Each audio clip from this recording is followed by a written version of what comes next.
History can repeat itself if you let it, meaning you can make the same mistake over and over again if you don't correct it. It's human nature, in fact, as our brains and bodies prefer homeostasis as opposed to spending a bunch of energy to do something different. Improving costs more. But if you want to be different than the rest, you need to evaluate your experiences and aim to do it better or differently next time to become more successful. This is a huge part of being an athlete and the process by which good coaches try to teach their athletes.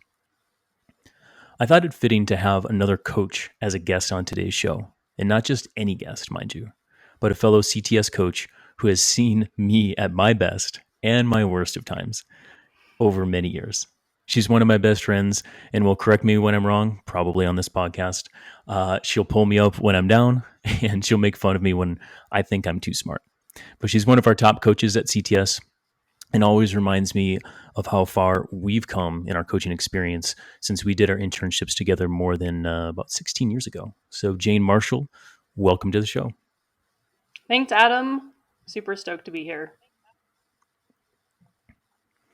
Good. Well, for those listeners who don't know you as good as I do, can you tell us a little bit more about who Jane is? Absolutely. As you said, I'm a coach for CTS, and I started coaching back in 2006 when we were right out of college. And we did our resident coach program together in Colorado Springs. And now I work mostly with masters athletes, cyclists, runners, triathletes, and I really gravitated towards those undertaking crazy ultra events like La Ruta, stage races, Race Across America, Leadville, anything, just to name a few. And I'm a mom of two, a 4-year-old or almost to be 4-year-old, and a 14-month-old who keep me busy in addition to coaching full time.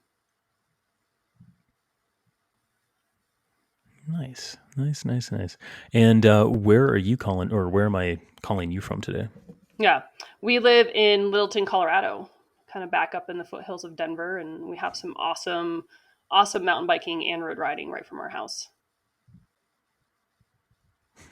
They do. I mean, it's a pure joy to go visit Jane and the kids and Brad and go rip up some single tracks. So I am calling from, or I am sitting here in North Carolina. So this is my first episode on the road for any listeners who have been listening. And for those watching on the YouTube platform or something, you may see a different background. But that's I just got done Super with the orange. BWR. It is super orange, isn't it? Is it? Is it? I can't do anything about it. I was going to say, is it too orange? Do we need to No, very calm it down? flattering. But cool. Well, yeah, just did BWR Asheville, and Jane was gracious enough to um, come in after working with one of my athletes actually for a mountain bike skills camp today up in Colorado. So this is fun to have her on.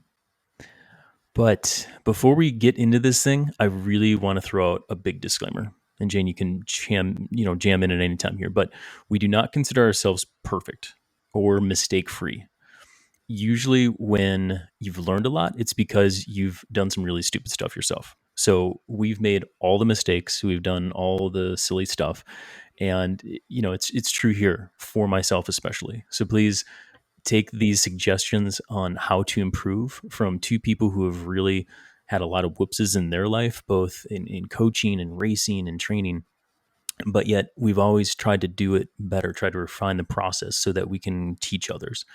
And now we're trying to help you all, our listeners, to avoid some of these common pitfalls and mistakes that we have done ourselves and we see athletes doing far too many times. So with that, let's get into it. All right. So you could probably consider this like the top 10 that we thought of commonly done big mistakes for all athletes. But I will start with probably like the foundation, which is sleep. So, Jane, do you have any bad sleepers out there? Other than my kids? Well, No. you can loop your kids in there too. No, my kids are actually great sleepers. But yes, oh man, I have. I would say most people struggle with sleep. It's it seems to be the Yeah, bane of existence. I mean, there's so much to do and not it's enough true. hours in the day, and the sleep is one of those things that seems to get kicked to the curb first. Why is that? Why do you think that is? maybe people don't think it's so important, and it's easy to stay up and answer that next email or watch that next episode on Netflix, or True. Yeah. and a lot of my athletes work full-time jobs, and the time they have to do their training is before work or after work. So either they're getting up early, or they're trying to squeeze it in after work, after dinner, after time with the kids, and then they're a little amped up from their training sessions. It's hard to settle down and fall asleep. Yeah, and I mean, I'll speak with myself too. I mean, the first thing I normally do to jam something else in is to cut some sleep in order to uh, get that other thing done. However, I would say the more we're learning about sleep these days, and myself included, but the more research that is coming out, we really it only confirms what we kind of already knew, that sleep is, if we've been looking for a holy grail, it's truly sleep when it comes Yeah, to recovery and adaptation and being healthy, let alone have performance. yeah, absolutely. S- So how do you communicate that to your athletes? Like if you find an athlete maybe dodging some sleep or not getting enough, or maybe just bringing some awareness or education to them. I mean, Mhm. how do you manage that with your athletes? Yeah. We kind of go through the checklist of, are you doing everything right to set yourself up for good sleep? So are you, taking a little time to wind down, shutting that phone off? Big things, that I do to set up is it cold, dark, and, quiet? Or another one is, do you sleep with a sound machine? And, funny Hmm. story where I was going through these checklists with an athlete, like, okay, is it dark in your room? Is it cold? Yes, my wife is, postmenopausal or menopausal, so it's freezing, it's dark, but the sound machine thing, and if, a neighbor's dog barks or something, sometimes that white noise can cut that out. And my athlete was like, yeah, my wife's talked to me about that, and I had been kind of resistant. But now that you've mentioned it, now that Coach Jane's brought it up, maybe we'll look into that white noise machine. And sure enough, a couple days later, he's like, it's improving. So something, is waking him up in the middle of the night, and that white noise can help drown it out. So, just talk through those things, and maybe there's a That's little perfect. tip. And I go around. I'm a Nazi with the black electrical tape, and tape over the lights on the fan and the lights on the baby monitor, and all those little things that you may not think are a big deal, and they actually wake you up. So, Yep. Yeah, yeah, it's true. I mean, if you go to a lot of sleep research, I mean, it is uh, cold, dark rooms, and it's like, what is cold for you? I mean, it seems like a go-to number to shoot for is about 69 degrees, 68 degrees. So it's cooler than probably many people think, yeah, and dark and quiet because our bodies, our eyes respond to the light, meaning it's time to get up, right? So the yeah, darker it is, whether it's a blue light or yellow light or whatever light, as soon as your eyes start to take that in, it's cueing you to wake up. yeah. And then we can Um, even, just like anything with coaching, I love tracking things, and I love the numbers and the analysis, and having athletes turn on some type of a tracker, whether it's a Whoop, an Aura Ring. I know for me, I thought I was getting, great 8 to 9 hours of sleep. Turns out it was more in the 7 hour range when I actually hmm, looked at the time I was asleep. And so that brought awareness to it, and was like, okay, let's try to get that extra hour in. And I think same thing for a well, lot of interesting. athletes, when yeah, we Yeah, think you're getting 8 hours, 9 hours, but, or, maybe people are shooting for 6 or 7 as an improvement. yeah, And they're not, it's actually a lot less. yeah, exactly. And are you a whoop or a person I'm an Aura person. or a person? Okay, so when you're looking, and your athletes have both, I take it. Yep. Okay. And when you're tracking that over time, are you just using the app on your phone? Or are you dumping that into Training Peaks as well and looking at trends over time? Or are you just kind of like, for let's just start with yourself. How do you Mm-hmm. look at that data? I mean, well, I love my data. So first thing in the morning, I wake up and look, open the app. Okay, how did I sleep? What's my Hmm. score?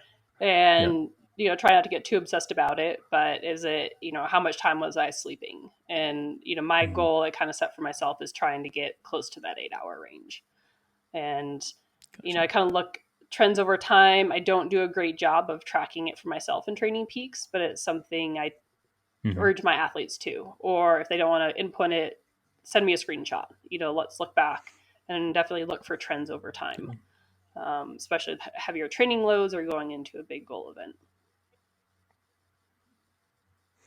And so having that tool, like as an awareness tool, I call it yourself, to then teach athletes, are you doing anything different now that you have the ring or now that you have data from your athletes than you were doing before this wearable technology?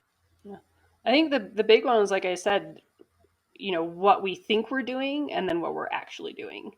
And that Yep. bringing more awareness, like, oh yeah, I think I'm doing a good job with sleep, or it trends down to nutrition or hydration, but how much am I actually getting, and what is that number, and how can I improve it? And that's been the big take home one Yeah. with me in the sleep. There's some things I don't have control over. The kids I, wake up in the middle of the night, yada yada. But it's that, right. when I'm getting to bed. Yep. Yep. No, that's it. And you mentioned that last part there is getting to bed. And I think that if anything that you can summarize here, it's like have a bedtime, try to stick to it as best as you can and try to be as consistent with getting, reaching for that 8 hours of sleep. So your consistency over time really prevails when it comes to a sound night's sleep. Mm-hmm. Have you noticed And anything with your athletes with COVID and maybe not traveling as much, and athletes doing a better job with bedtime with less travel? yeah, yeah, no, that's a good question.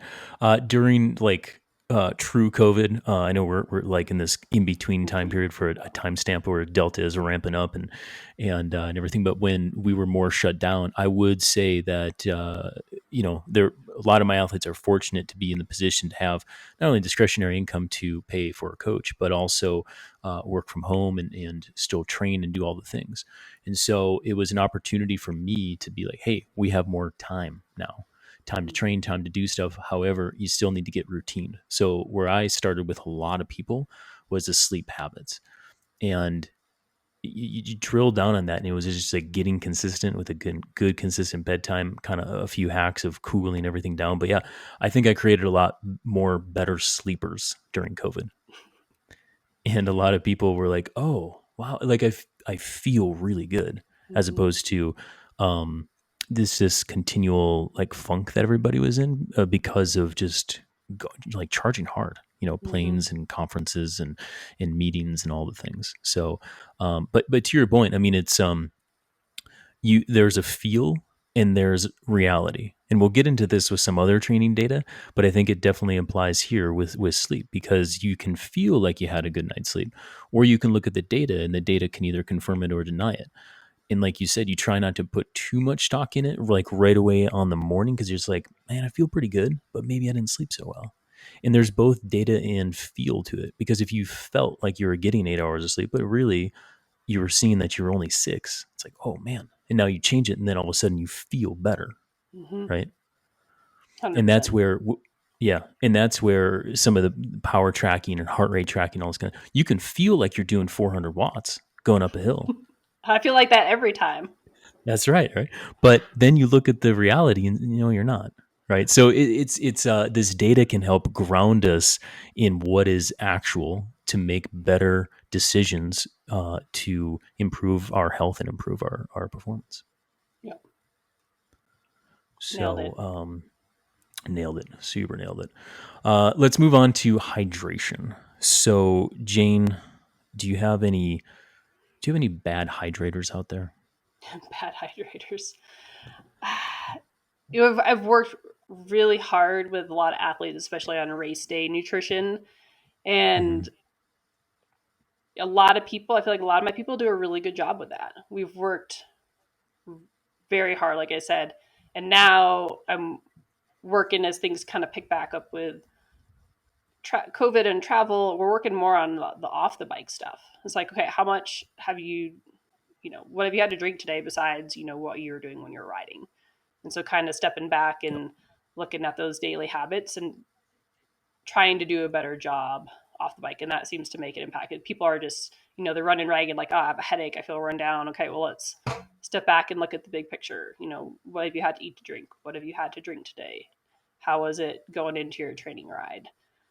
And, on the sleep thing, making, I know for myself and Brad, we try to, front load the day with hydration a little bit better. So you're not waking up to, pee in the middle of the night because you've been trying to crunch in all your hydration at the end of the day. So I don't, Yeah. yeah, I mean, that's kind of the trend I'm seeing with my athletes. So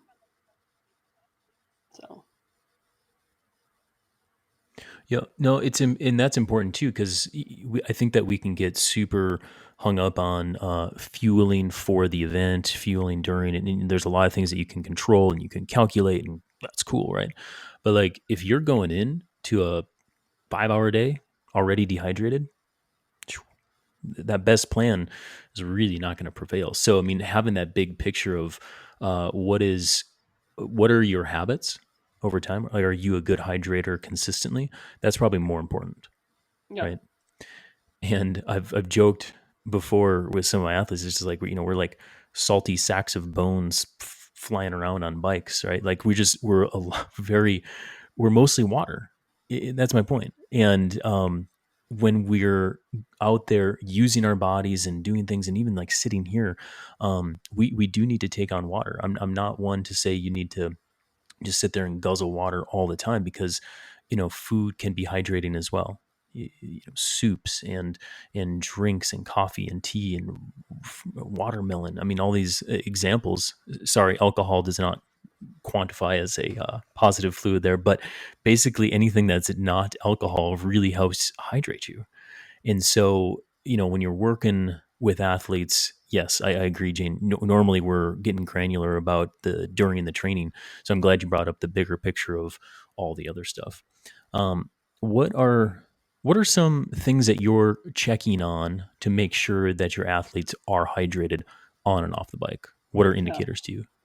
When we talk, again, those early morning, first thing in the morning, jumping on the trainer, heading outside. Okay, you drinking a glass of water with your coffee first thing in the morning.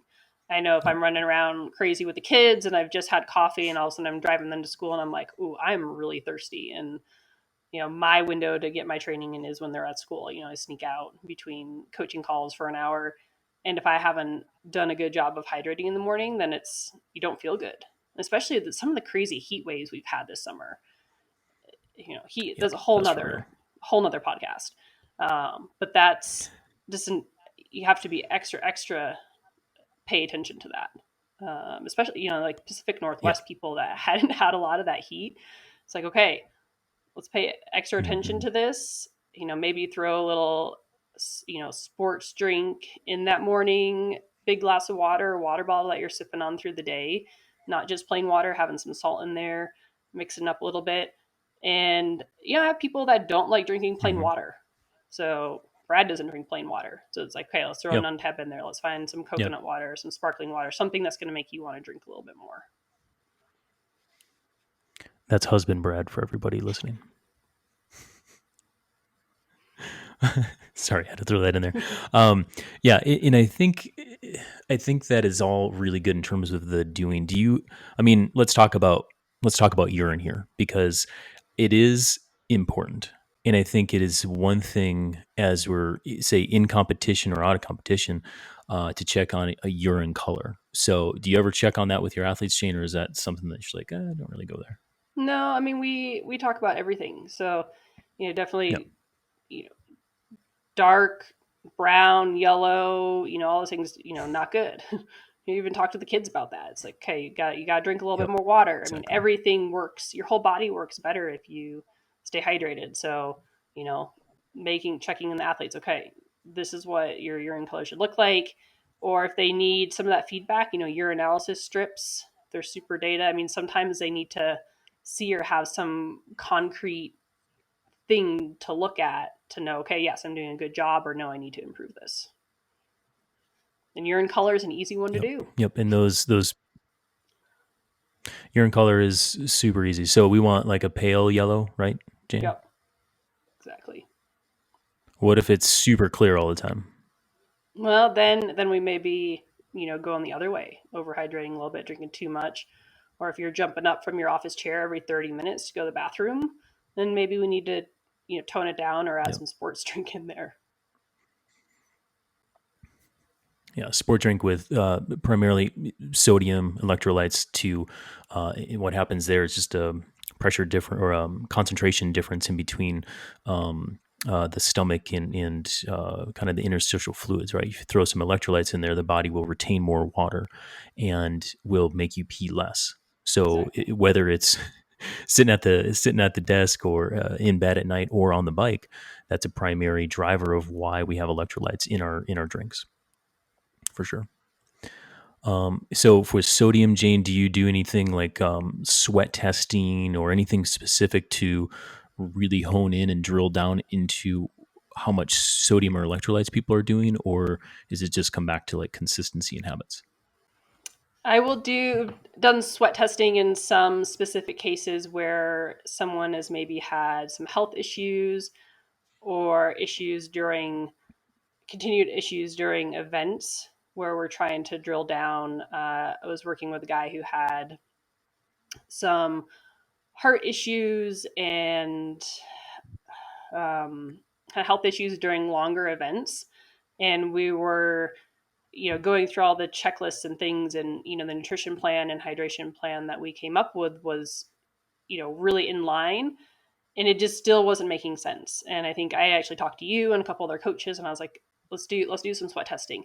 And it came back that he was just one of the saltiest sweaters I'd ever seen. And so we adjusted the amount of sodium that he was taking in, and that it fixed it. It was crazy.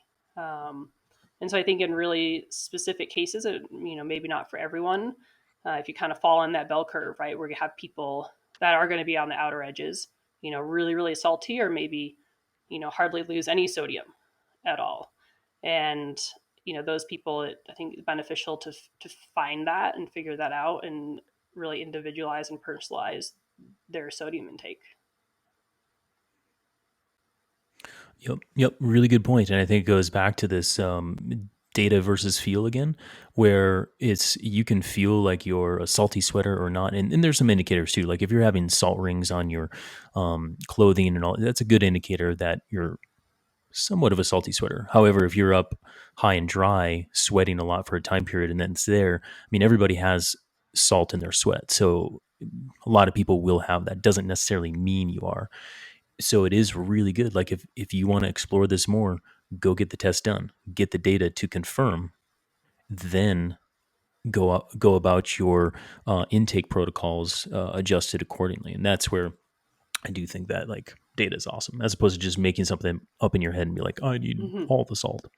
Yep. And So if you eat super salty meal or take some hyperhydrator, high sodium loading before, yeah, you're gonna sweat out a ton of sodium during your event. yeah, And good point. Yep, super crusty helmet straps and good salt rings on your jersey and bibs, and we've all seen those riders when we've been out.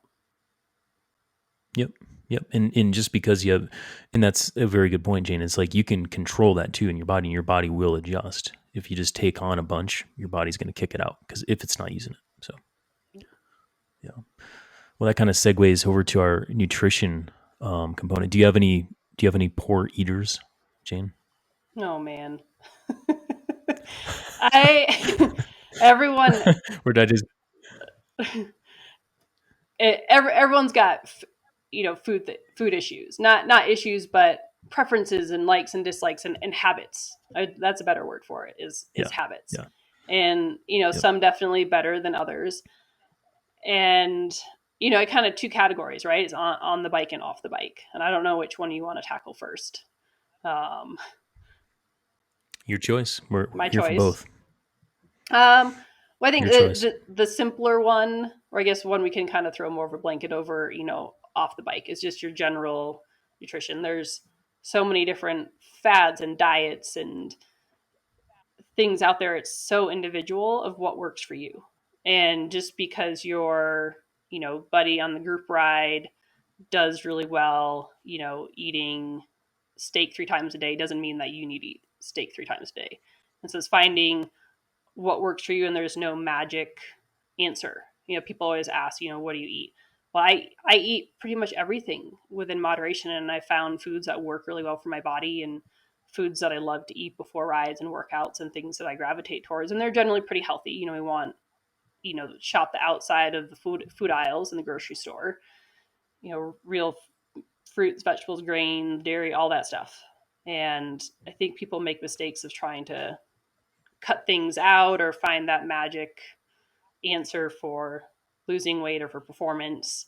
And you just got to step back and keep it simple. Yeah, solid advice for sure. And I do think we share the same approach of food habits. It can get really weird, like you said. Everybody has these habits, and they can sometimes almost become religious, right? Like Mm-hmm. I think athletes, in elite athletes in particular, what I've seen is they impose a lot of rules upon themselves with food, and that can be taken to disordered eating or just like kind of quirky weirdness, right? Mm-hmm. Because maybe something worked for them at one point and then therefore they stick with it, or this person's doing that, like you said, the person on the group ride or whatever. And so we form these habits to do it. And then the tricky part is, because our bodies are actually very adaptable, the fuel source, you can, your stomach, your body will adapt to a fuel source. If all you ate was fat, if Mm-hmm. all you had was olive oil and salt, was some ultra runners back in the day. I remember Coop telling us about that. I'm just like, and they probably ate a little bit more, but like they go out on these long runs and that's what they would do. Begin, it was like so slow speeds. And I'm not advising anybody to do this here. Um, I'm sure you wouldn't feel that great. And there's going to be a time period where you wouldn't feel that great if you didn't have all three macronutrients, fat, carbohydrate, and protein going into the system. But my point is like our bodies are very adaptable like that. So you want to start with you want to start with what we know to be true, which is again having those three macronutrients in there.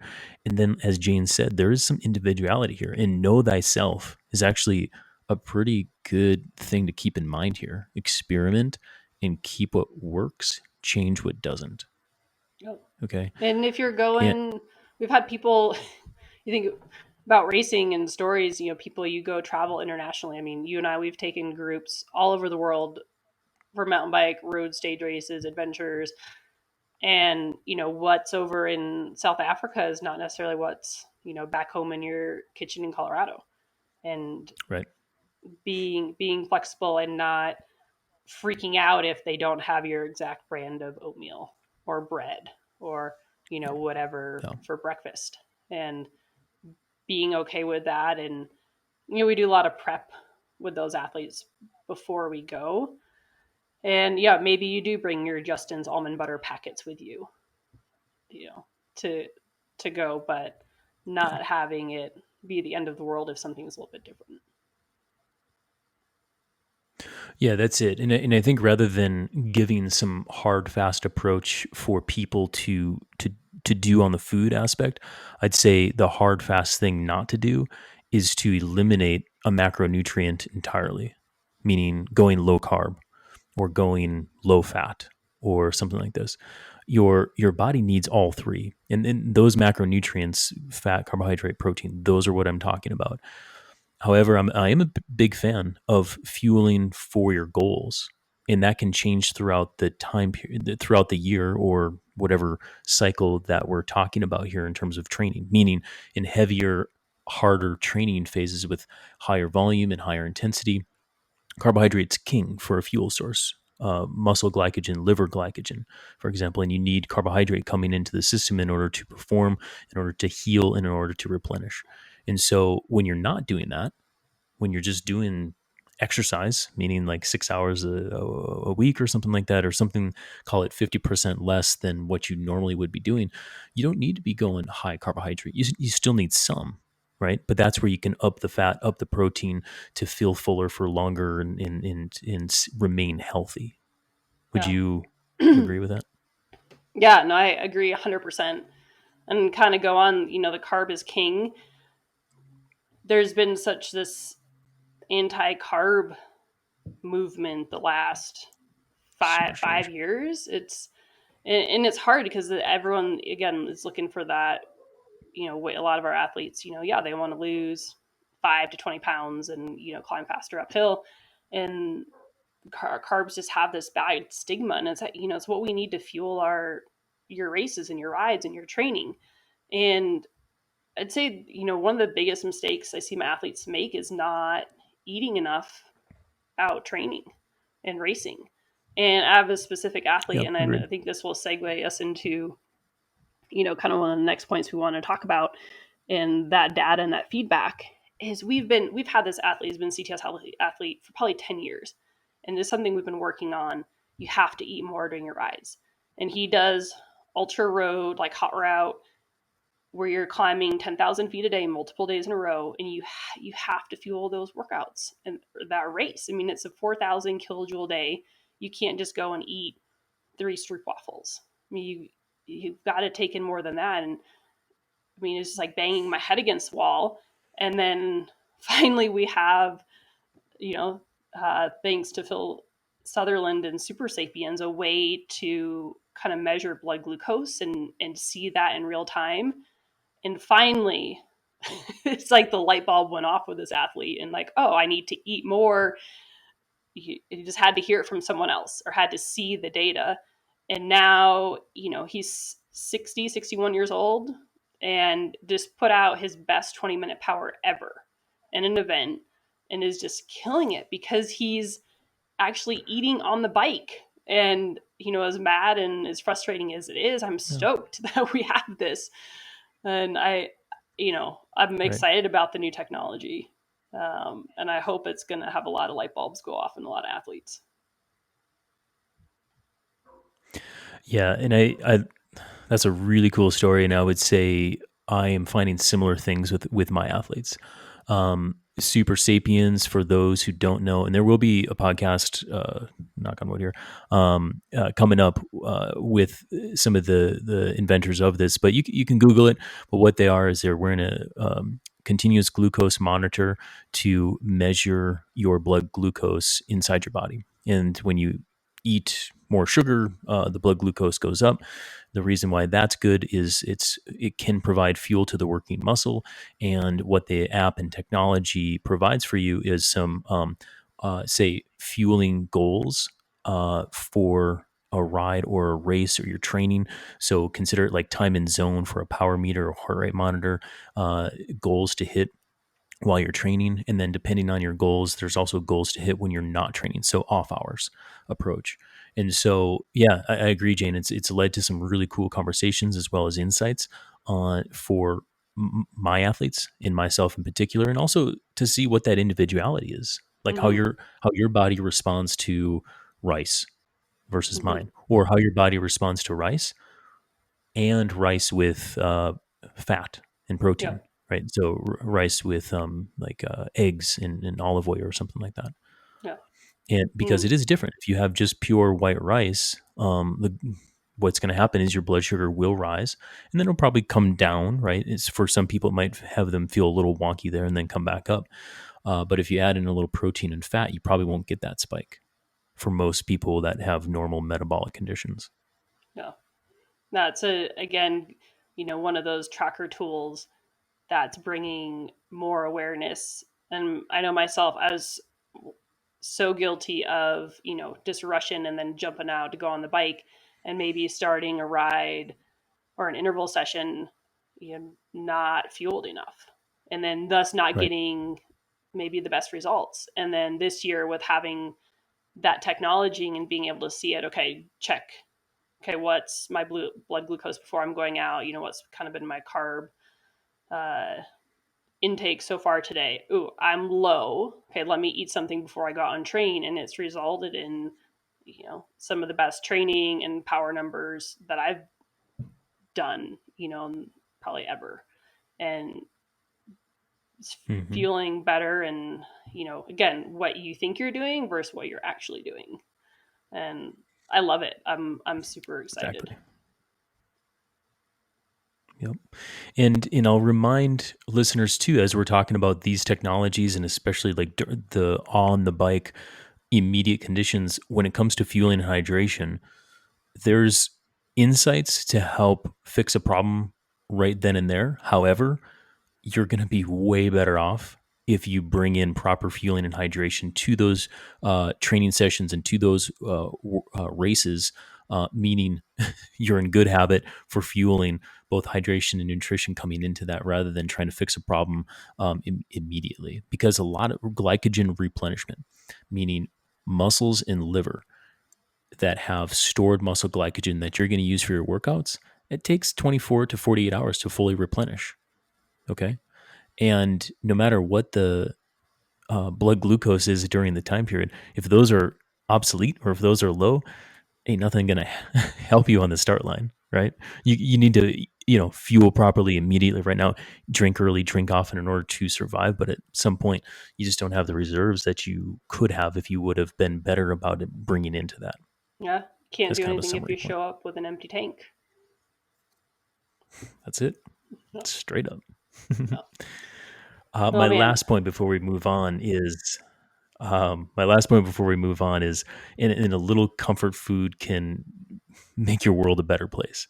And this is to keep things healthy. Like we talked about, even scratch the surface of eating disorders, and that's a whole other thing. But like, you don't have to be so regimented with yourself on food that it goes crazy. You don't have to be so controlling, and having some comfort food along the way is going to help in your journey as an athlete and just make you smile and have fun with this thing. Yeah.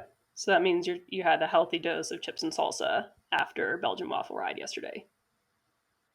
Oh my god, it was the first thing I did. So first I took a shower, then I had chips and Chips salsa. and salsa. Yeah, Oh it's the man, correct order. yeah. Well, we've been talking about this yin and yang of data and feel, and so I'd say let's go into from a training standpoint.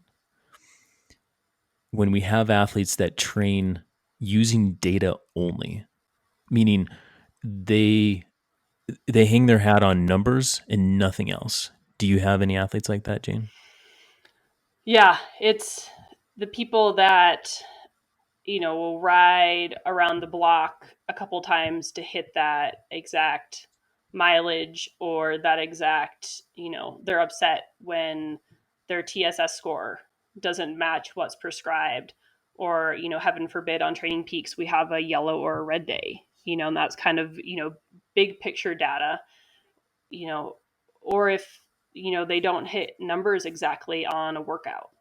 And where they become so obsessed with that it they get in their way, and maybe they overcook themselves because they're trying to hit a certain number, or they hold themselves back because they're trying to hit a certain number. And it's I love the data, I love it, but I also those athletes that become so obsessed, it's good, but sometimes it's hard to pull them back out of the head out of the computer, the head out of the Garmin, and the head out of the cycling computer and power numbers and look at the big picture. And I've had people so obsessed, and it's like, okay, well, on your ride today, I don't care what your number is, but I want you to tell me 3 cool things you see out on your bike. To try to break that habit, or have them put their computer in their pocket, or tape over their heart rate, or whatever their hang up point is. Yeah. Yep. Yeah. And I will say, I mean, it is a really cool time to be an endurance athlete or to be an endurance coach because of all these wearables and power meters and heart rate monitors and GPS trackers and AI. I mean, we have a lot of cool stuff, and it helps us to do our job better too, and it helps us to do it remotely. So I mean, I'm a huge fan of data. So is Jane. And our athletes, I want them to be huge fans of data too, but overdoing it is the problem. That's the mistake. Is where they allow the number, they allow the technology or to make them not think. Yep. And I think that the problem that I've seen with athletes like this is it gives them an out when failure occurs. Hmm. because they say, well, coach told me to do 200. It's like, yeah, but there was a range on that, right? Yeah. Or say you're in a group ride, coach said I can't go that hard. It's like, coach really didn't say that, but they're using this number as an excuse to say not go hard, not do what they want, or something like that, or maybe not have some fun on their ride Yeah. when someone joins them, something like that. Yeah. There's always, I mean, we write training programs and it's never set in stone.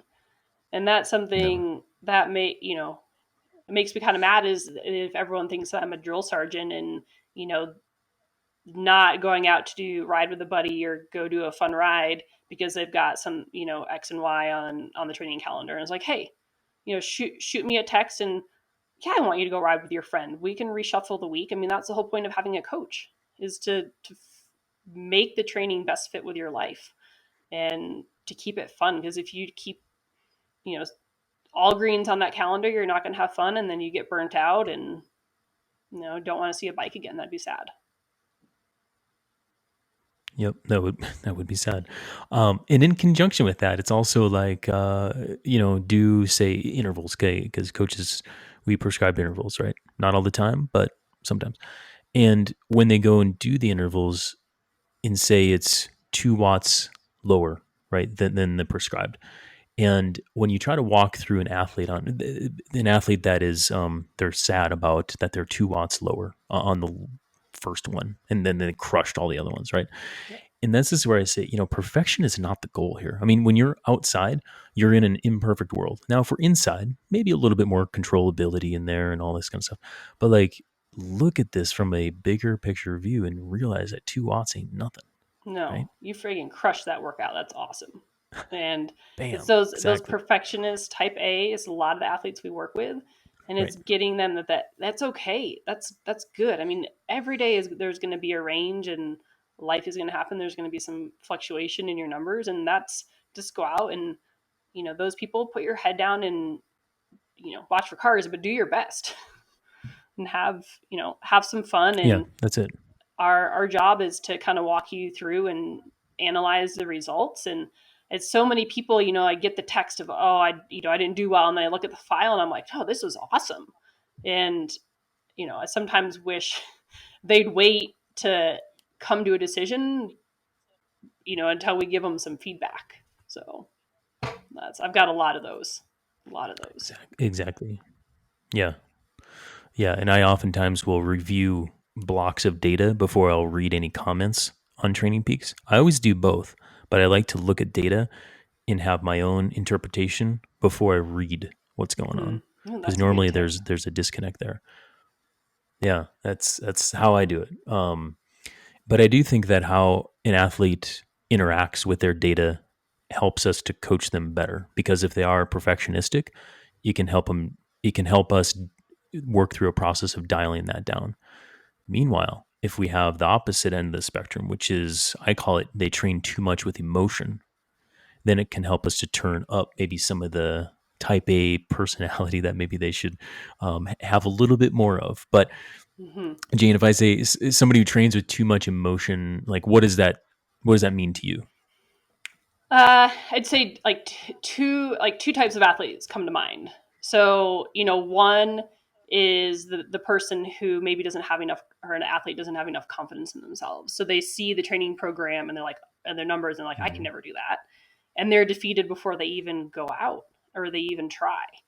And coach isn't going to put something Yeah. on there that's not achievable, and that's so saying like, okay, a little pep talk before A this is good gonna be, coach. yeah, good coach is gonna, yeah, good point there. Yes, I have seen some programs where I'm like, what in the world?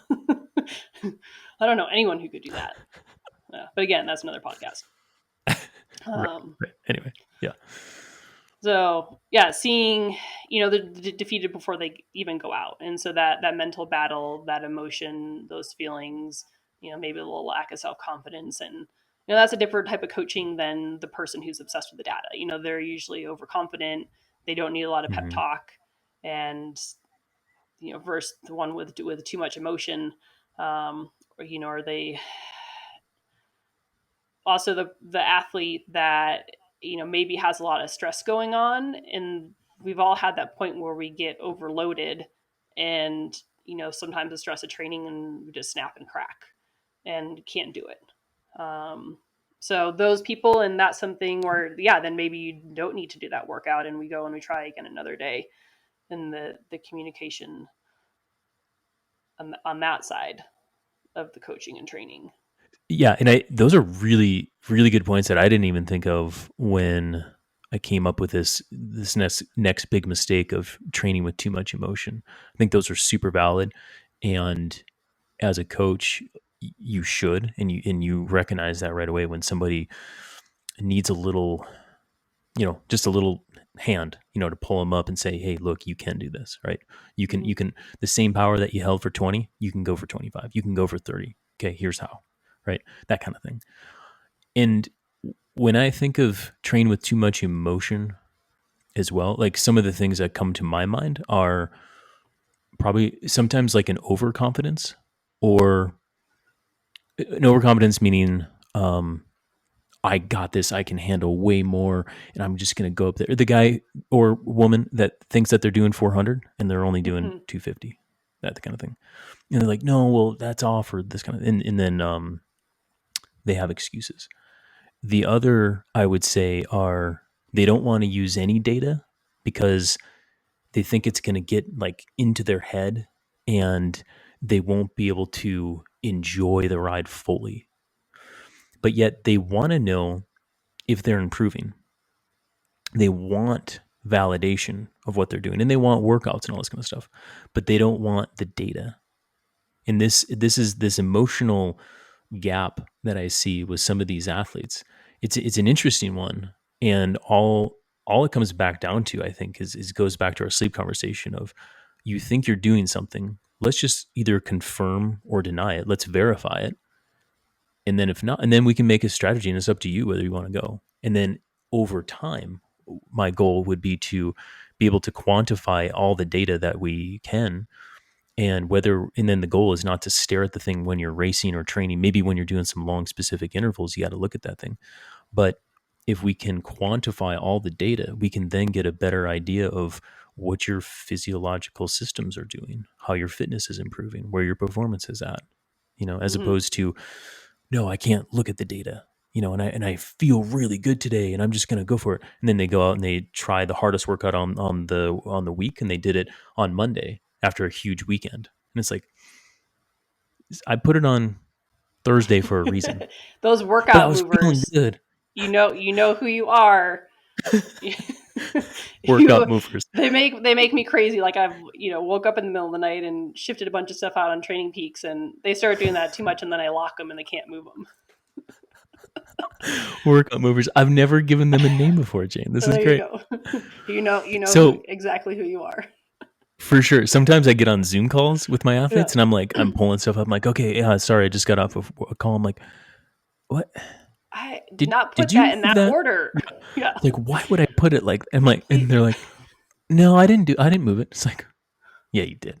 Oh, mine usually fess up, but I look at it, I'm like, why I didn't do that? Like, I feel like I'm going Yeah, crazy sometimes, and right. the small thing. But there's certain Workout people movers. I lock them, and then they have to ask if they can move them, and then I know, and then Yeah, we can talk about, yeah, okay, this is why I put things in a certain order. Okay, let's talk through why you want to move it, and usually brings up other things, exactly. and oh man, yep. So Yep. But yeah. that is the point, Jane, right? Because whenever that happens, it always shines a light on me, and it's like, okay, I didn't describe why we're doing that on Thursday. I Mm-hmm. didn't describe how fresh we needed to be on that day, right? Yeah. And there's another mistake. That's, we can make top 10 coaching mistakes. I think Yes. that's one of them. Yeah.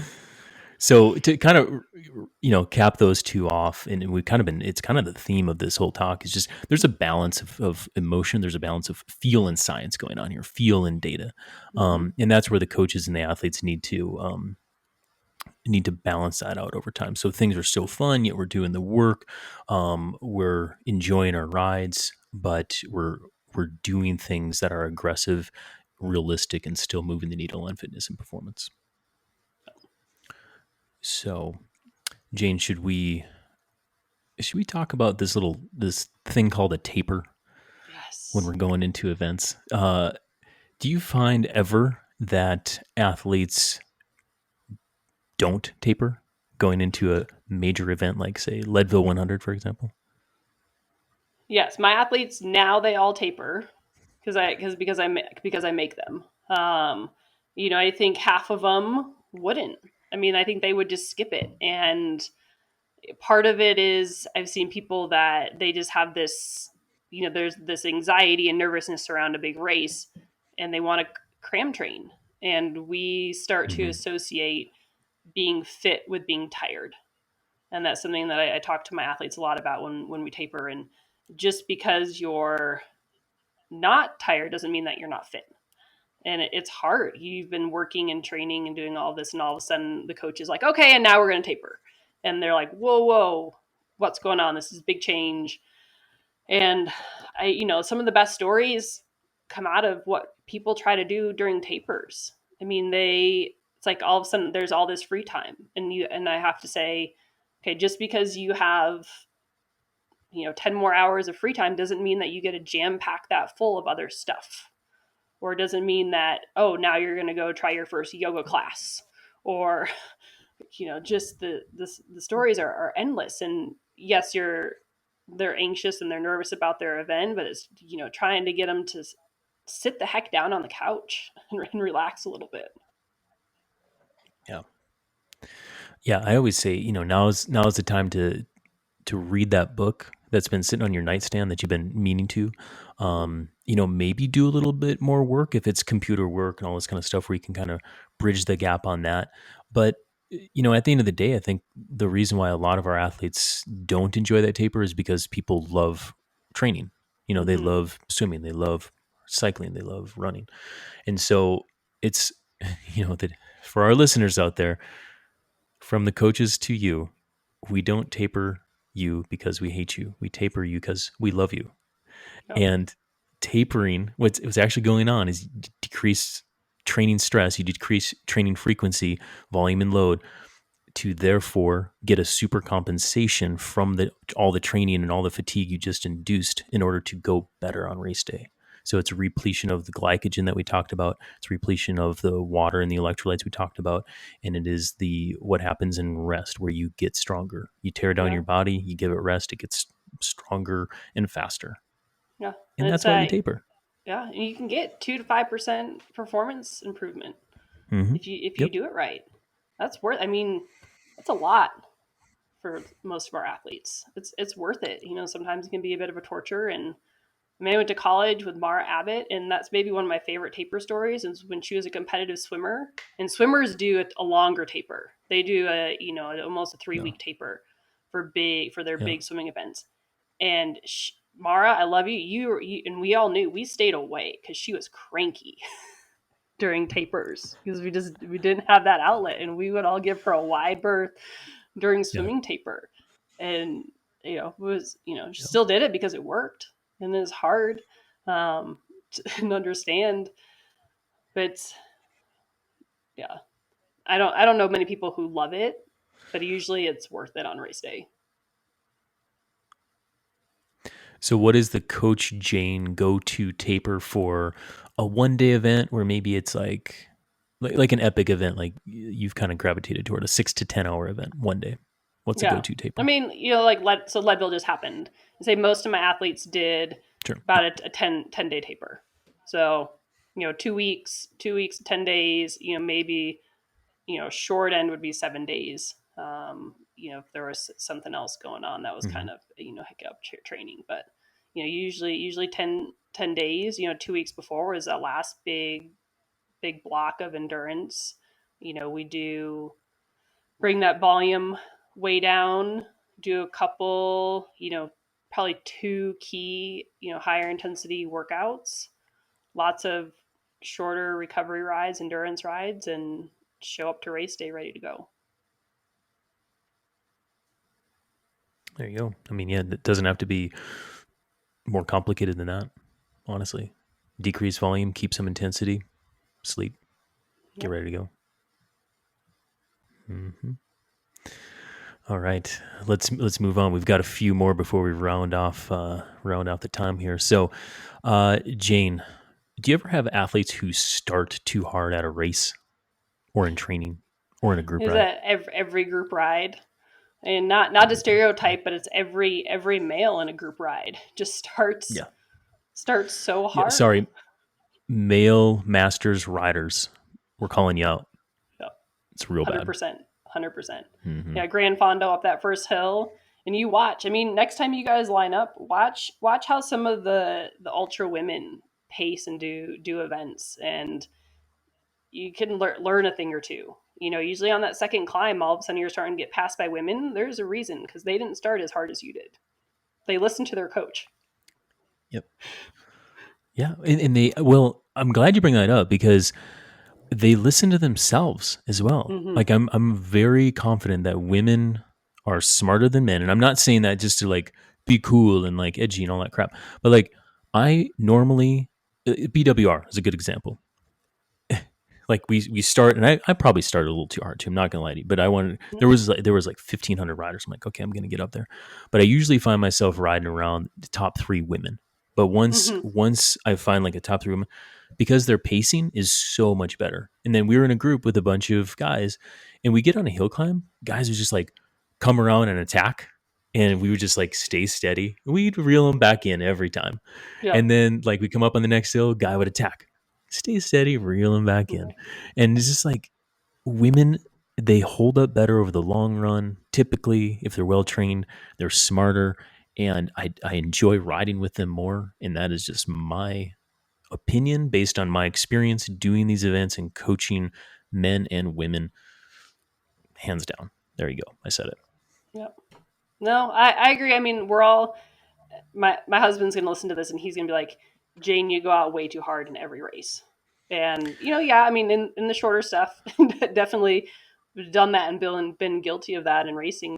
The adrenaline's going, you get excited, and Well, before we go on with that, I want to say one thing because this is like later in my bullet points, but there is a time and place where you need to you start full gotta tilt go because hard. otherwise, because yeah, you got to go hard. Like cross country mountain bike racing, right? Yeah, First lap, always the hardest. yeah, Why? Because you need to get the whole shot. Everybody's fresh. Everybody's going. You need to establish your pacing. You need to get up there and get through the traffic, all this kind of stuff. So the strategy is actually starting super hard. So if the goal elicits that, if your goal event elicits that, you have to train that way. yeah, However, my point is for super long stuff, it's actually really stupid to do that. When for long training or even 2 hour training, it is better to start a little easier and finish a little stronger because if you don't go the opposite, meaning if you start too hard, you're going to burn your matches early, you're going to burn your glycogen up too soon, and you're going to increase too much stress, physical stress and cognitive stress before you need to, before that, the final huge hill climb and that kind of thing.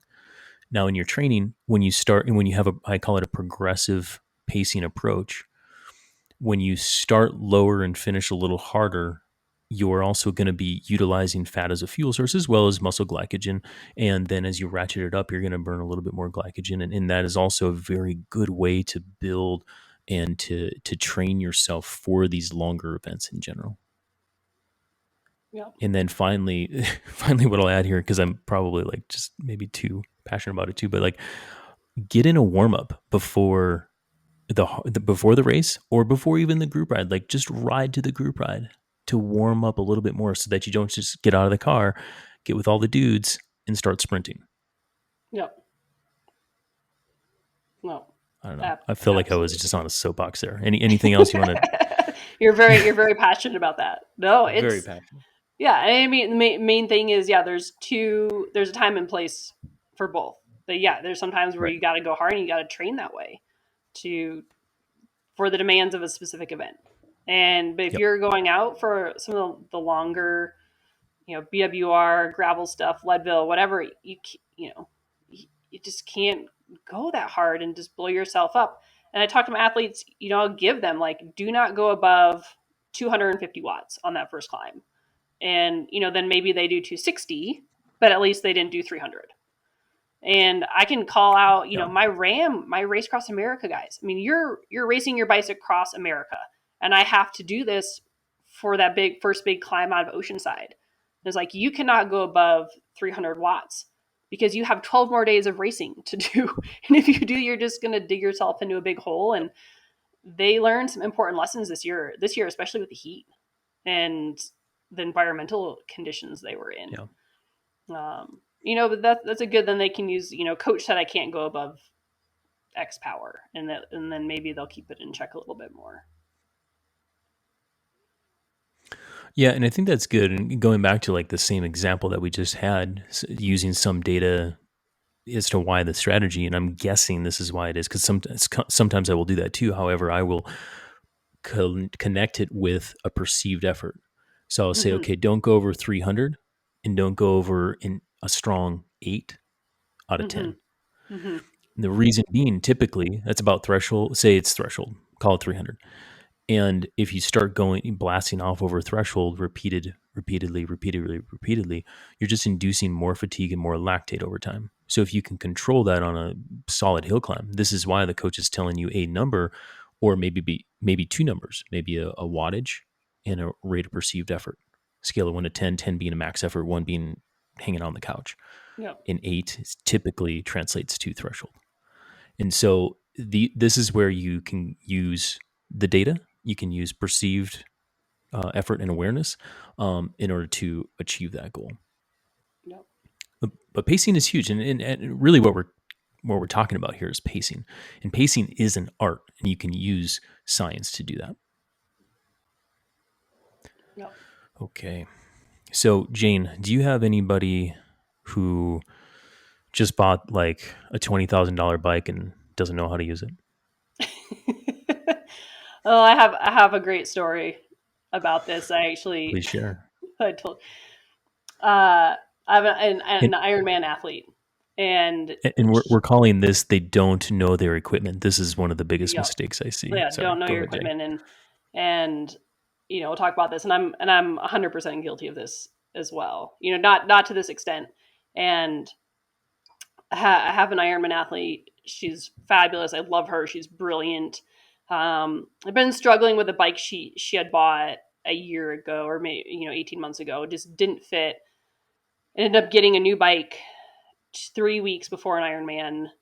Got it fit. It felt fabulous. Got some good rides, and we're like, okay, this bike feels good enough. You can go race this. We've put in enough time, for a new bike that was fit really well to her, and it was similar to a previous bike that she had. You know, went race Ironman. Had a pretty good race. Not her best, not bad. Good, solid. We're kind of talking about some things. Kind of race download after, and she starts talking about her oval rings. And I was like, wait a minute. I was like, you had rotor rings on the new bike? And she was like, yeah. I was like, you didn't have those on your old bike. And she was like, no. And I was like, oh man. I was like, that's even a bigger change than just going on, a new bike with a pretty similar fit to throw in, going from a standard circular ring to a rotor ring, which can take months to adapt to. And I was like, one, I had no, she had no idea those were on and that they were different. And it's like, okay, pause, Yeah. send me pictures of, all your bikes. Let's go through all of your equipment. Hands Yep. down, you got to pay attention to this. You can't just rely on the mechanics. Like, let's learn some more. And, we made some decisions, or, fix a few things, and, but it's huge. And it probably cost her, I would say half an hour on the bike. I don't know. Yeah. That's just a guess, Yeah, I but believe it. And so for our listeners, yeah, for our listeners listening who aren't familiar with oval rings, things. basically what Jane is talking about, any normal chain ring is circular. And if you just picture something that's more oval, which Mm-hmm. what the goal of it is to increase power through the downstroke of the pedal, and effectively that actually changes a lot in the pedal stroke from the neuromuscular standpoint. Yeah. And so it can really overcook you if you're not used to it, especially if you're a triathlete, not used to some of that upper end. And in general, it's not like, and this could be another podcast too, but it's not gonna, there's no difference between the two. However, there's no difference if you're well trained with them. There's a Yeah. big difference if you're not trained. Yeah. So it's not going to make you faster, but if you do it randomly for a race, it's going to have some big Make you implications. slower. Yep. Yep, And exactly. it changes your pedal stroke, anything, and then to go and run a marathon after, and it's we kind of laughed about it, but one of those, and was a reminder as a coach, like, okay, even for these athletes been working with for a long time, if if they get something new, let's go through in detail and figure out Yeah, what, make sure everything's the same, similar, same chain rings. I mean, now there's compacts, mid compact, standard, all that, and crank size. I mean, I think we can tell a really good story about you, Coach Pulford. A couple of years Ooh, ago, do you remember we're which talking one? about Which this? one's that? This is 100% equipment, and I just remember this. I didn't even plan this before the podcast. You texted me and you've been like, I've been Oh having gosh. issues with my hip, and we're like talking Oh about crap. stretching. Do you Oh my remember god, this? you're gonna tell this, aren't you? Yep. Yeah. And going through, Yeah, and I do your remember this. body adjustment, stretching, yoga, trying to figure it out, like what's going on. And like a couple weeks later, It's you text humiliating, me a really. picture, and it's like a picture of two cranks, your right and your left crank arm, and one is a 170 and one is a 175. And you had put on two completely different crank sizes on a bike and not realized it, and it had been the bane of your existence for a couple weeks or months. I don't even Yep. know Well, how no, long that ended up being. it was longer than that. Yeah, it was longer than that. And here you go, folks. This is Jane Oh. going for it. It is a true that is a true story, and I did not catch that. Um, and I will take full responsibility for it. I had sent my SRM in for service, and when I got it back, I had a few different ones, and then I had like crank arms laying over there, and I think I took Kristen's, like one of Kristen's crank arm. I put it on, and so I was running 175 on one, 170 on the other one. I'm just like, man, what is going on? I got some issues going on, and I have a Mhm. couple different bikes, and it was only happening on this one bike. And then finally, I was just measuring everything. I'm like, wait, oh my god. So, So thanks for pulling that one out, Jane. But to that end too, I will say, let's go back to internship days. It was like, oh, Coach Adams back working on a bike. Somebody go help yeah. him, because I was terrible. Like I didn't know what I was doing around a bike. Um, like full stop, had no clue. Like it was hard. Like when I got to CTS, I couldn't. I mean, I couldn't fix a flat quickly. I could fix it, right? But then like I didn't know how to like uh you name it, man. Change a brake pad in a rim brake bike. I mean, I was very terrible. And so Mike Turner and all the people, they love to they gave me a hard time. However, I was dipped in the bath of team directing and had to figure some stuff out on the road, and now I'm a pretty good hack when it comes to mechanics. Yeah. No, Um, you're a great but mechanic. that's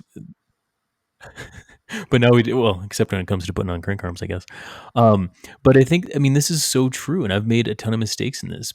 But over the past 5 years, stuff's been changing really quickly, like Mhm. real rapidly. And so I'm all for the new stuff. But when it comes to electronic shifting, suspension systems, tubeless wheel systems, disc brakes, gravel bikes, quote, gravel bikes didn't exist like 5 years ago, right? So for those of us in the industry, I mean, it puts an onus on us to know, to be equipped to talk to our athletes what we're trying to sell them or push them toward. But then to our athletes, to just have a very basic idea of what they're getting into before they start going. So Jane, when they get new stuff now, I mean, after your experience with your triathlete, do you do anything different when they get a new piece of equipment, or how do you manage that situation? Yeah, and I think a big piece of it is, you can talk about things, but I have people take videos or pictures of you know new Oh, that's good. bikes, or try to keep an inventory of on Training Peaks. They can write down what they have, or into people changing power meters. Like all of a sudden, there's some changes in power data, and they're like, oh yeah, I got a new power meter. It's like, okay, let's communicate that. Let's keep track of these things, because there's always little variances in everything. And it comes down to communication. Just talk about it. I'm always googling things, or we're shooting emails like, has anyone heard of you know XYZ wheels, or road tubeless, what about this gravel setup? What tires are people running for this race? Having that community and helping the athletes do research, and then making sure that, yeah, what they're saying and what they think they're running is what they're actually doing. Um, and going through that. And I would say a lot of our athletes are well off, and they have multiple bikes. They keeping track of all of that, and keeping batteries charged.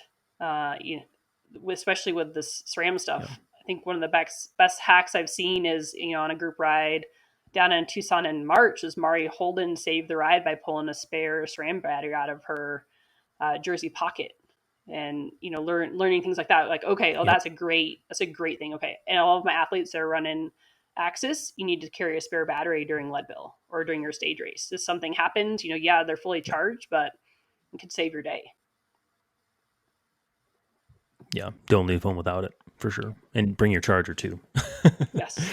um, but one thing, yeah, exactly.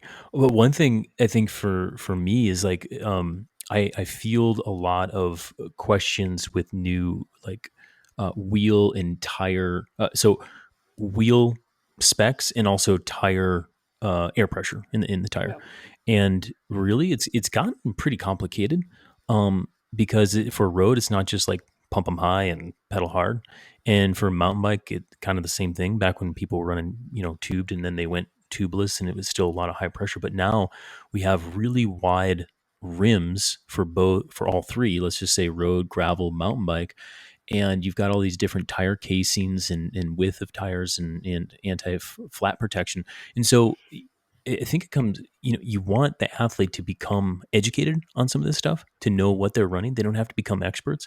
Us coaches, we need to know a little bit what we're talking about. But SRAM came out with a good air pressure or tire pressure calculator. You can just Google SRAM tire pressure. And what you can do is you can put in your tire, or sorry, your rim specs.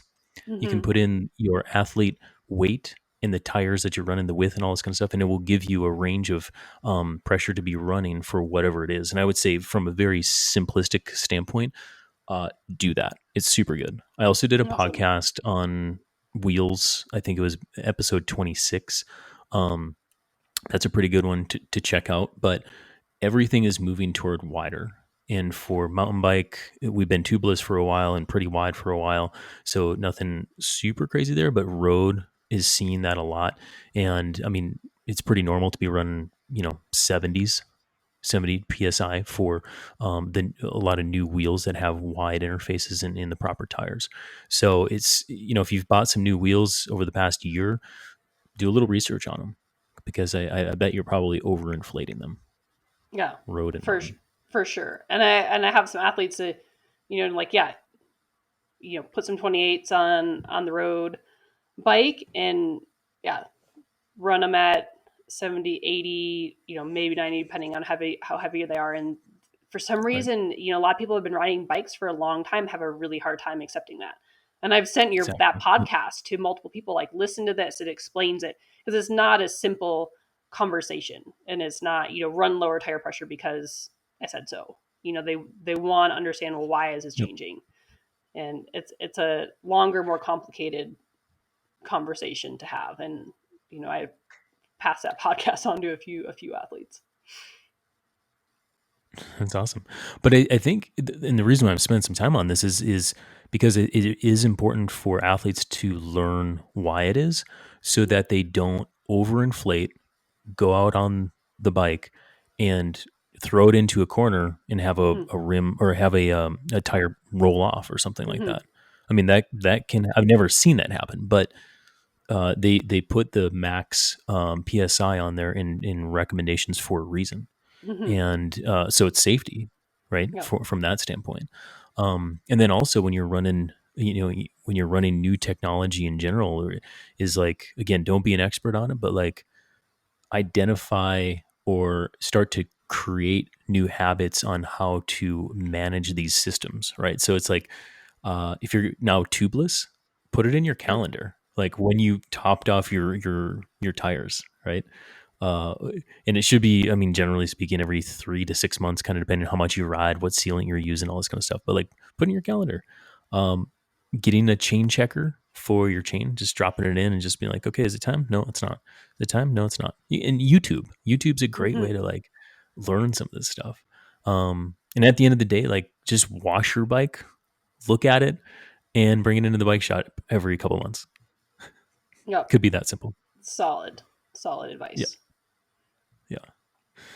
All right, Jenner. Last two, and I promise we will carry this thing home. So, uh, I think another biggest mistake is when my athletes, they never do this, but when they don't tell me really important stuff. Jane, do you have any athletes that don't tell you really important stuff? Oh man. I this one this one is, I think, the most important to me. It's just like any relationship, you have to communicate. And I Yeah, mean, I agreed. have so many examples of this. Is, I had someone like a month or two ago, hard training, like, intervals didn't go well. I'm doing prep for my colonoscopy. And it's like, at this point, almost all of my athletes are going through that. And it's like, that's a big medical thing. Like, you are not going to be able to have quality training when you're prepping for a colonoscopy or the day after. Let's put that on the calendar and we can work around that. And just, Yep. yeah. And people are busy, things slip through the cracks, but just communicate, communicate those things. So that's, Yeah, I mean, and it's usually, unfortunately, it's usually communicated after the fact, right? It's yeah. like you have a problem and they're like, yeah, I don't know why. Oh, I did start this, or I did start taking that, or I changed this. And it's like, probably should have let us know. Hmm. One good example, and I think you mentioned this, Jane, is when so we used to take we're before COVID and all the things, we used to lead all these trips around the world, and one of them was down in Laruda, and Chris Carmichael came along to race at Laruda, and I think did he get sick like the week I think before or something? well, we didn't know that he had gotten sick. Yeah, But Lure is hot, right? It's down in Costa Rica. And the yeah, last day is, third day out in the sun, and he gets to the last aid station and he passed out. yeah. I mean, he was super rough. Like, just it's like, well, like you were actually pretty fit coming into this. Like I was Yeah. just like wondering. I was talking to him. He's like, yeah, I don't know. I thought I was pretty fit too. And but anyway, keep going, Jane. Yeah. It comes out, we're kind of going through these things. There's always a doctor on the trip. Turns out he had been taking antibiotics for a sinus Yeah, infection. And this, yeah, I don't know which antibiotics, but it made him very sensitive to the sun. And we're in yep. Costa Rica in the sun for 8 to 10 hours each day, We're and in a he rainforest. Yeah, in rainforest, and he just we're like, oh, and he didn't realize, that was one of the side effects, but it's like one of those things. It's like, you gotta communicate those yeah, things, and I think you and I were leading the trip, and we're like, Chris, you gotta tell us these things, and you're gonna. Well, we felt bad for him, and he ended up being yeah, okay. But even the head coach, even the yeah, Hefe, makes mistakes yeah, and yeah. doesn't communicate LFA. things. Yeah, and that's an honest mistake too. I mean, it's yeah. I probably would have done the same thing. I mean, but that goes to again like this awareness or education of what's going into your body for a thing. And I guess the last one that kind of sticks out to me is I had a guy, Ironman guy. Um, he's doing like this was his peak event and all this kind of stuff, and super fit going into it, and like just dropped anchor like middle of the bike. Texts me, I'm like, what happened? Because I didn't have it today. I'm like, dude, we've been training like so well. Like you are the fittest you've ever been. This is incredible. He's like, blah blah blah blah blah blah blah. Go to the next morning, and then he replies back, and he's like, you know what? I did a juice cleanse 2 days before the race. Do you think that had something to do with it? It was incredible. I Uh, was like looking at my phone, and I was like, yeah, I think that did have something to do with it. And it's tough. it's just we get these wild hair ideas, and hopefully if you're a self-coached athlete, or if you are a coached athlete, like you have people like around you that can kind of help you make some of these decisions about like what to do last minute or what not to do last minute. Even if you're thinking them, please tell your coach if you have a coach. Tell a good friend if you have a good friend that is doing endurance things, just to verify it's good or bad. Yep. Oh my goodness. Okay, Jane, final one. And thank you for taking all of this time. I really do appreciate it. But number 10 of the biggest mistakes that athletes make is too much emotional energy on one day versus a long period of time.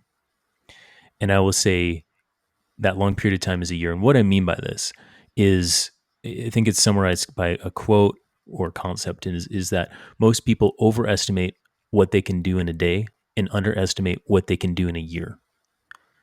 And that's kind of derived from the Bill Gates quote of most people overestimate what they can do in a year and underestimate what they can do in 10 years. But what this is really referring to is like everybody's so focused like the here and now and I'm going to control that and I'm going to overdo, but then they lose sight of the big picture. Hmm.